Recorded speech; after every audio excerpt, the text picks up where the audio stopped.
Ah, we're back. So d4, knight of 6, c4. Okay. Solid. Tarrasch.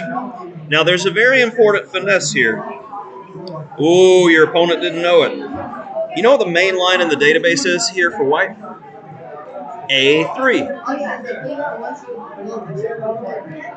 So the idea with A3 is when you move the bishop, they want to tempo you and then tempo you again. So I'm picking up extra time in that way. Yeah? So when your opponent goes bishop E2, you take now because the only way to take back, you made him waste a full move.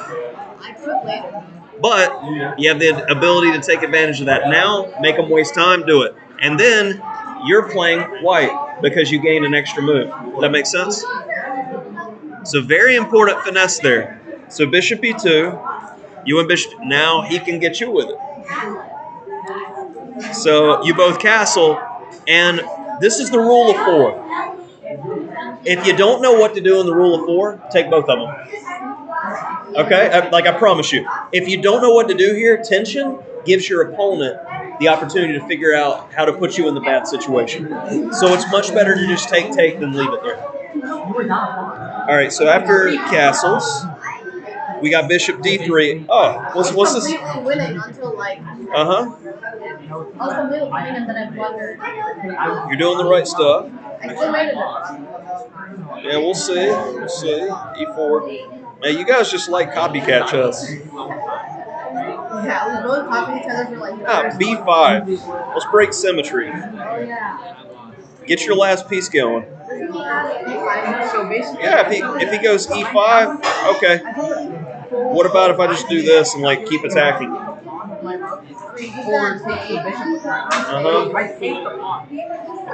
I got a bishop, he got a knight. It's an open position. Black's better. And did we break symmetry?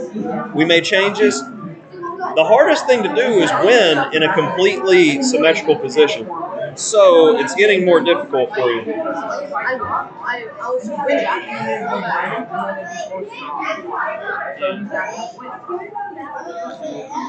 And knight d5 is a problem there. You need to play bishop takes. And then knight d4. And I think you got a little bit of initiative there. But with bishop h5, you're definitely in trouble after knight d5 because this pin is very strong.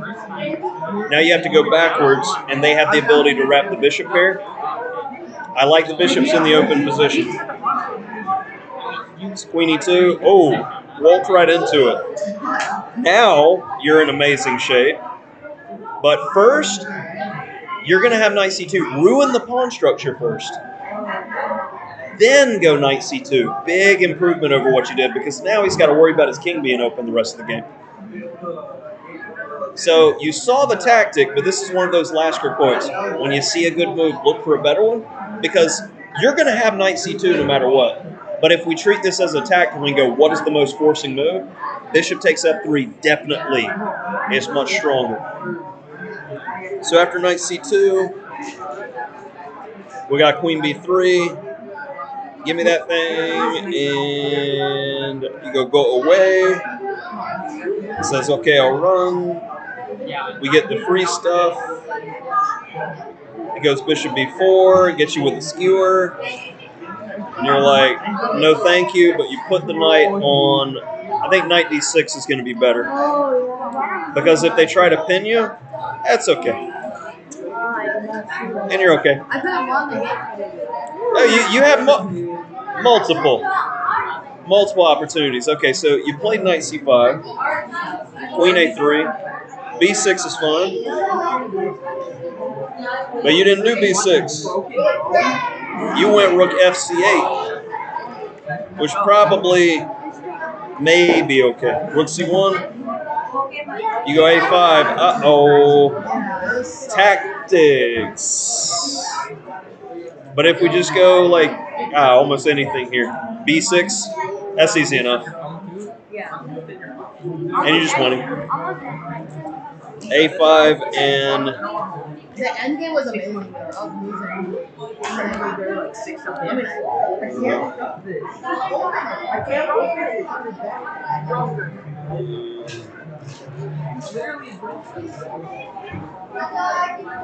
mean, you didn't take? I was trying to go. So I wanted to go like rook d8. You went E4. No. No. The knight's gonna be good here. Ruin it. Ruin his day. Ruin everything. Because I mean,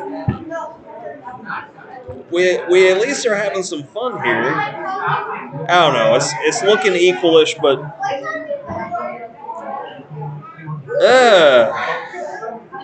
I don't know, man. This is E4 95, 100%. White's in the driver's. I would much rather have equality than be worse. Queen E8, and it's looking like a bad day real quick here if Rook takes E5, or A5 rather. He didn't want the free one. Check. Bishop F7, and yeah, you're completely busted here. This is why I felt the need to try to snatch that knight, because notice how White has such harmony, and your pieces are just kind of there. So knight takes, queen takes, queen takes. Man, nothing crazy about this. This is pretty one-sided. The fact that you held this, you should be pleased. So after rook takes b7, rook d8, king f1 is the way to go, because as you check, I'm going to come after the e-pawn. Activate the last piece. And we got rook b5, rook d1, king h2, and notice compared to the main game, the king went on walkabout instead of coming towards the action. In the end game, you want to get your king in the action. Absolutely. And you took the wrong one. Hey, why are these colors? Why are the squares colors? What's that, bud? Why do the squares have colors? Why do squirrels have colors? The squares. The squares, just because I made them that way to have that color. Yeah. So, two connected pass pawns in rook and pawn in games typically mean you're toast. So I would much rather grab the B pawn than the F pawn, just from experience. The engine doesn't see a big difference here, but from a practical perspective, I want to get rid of the duo. Let's see what happened. Rook takes F2, B3, E3, King G1.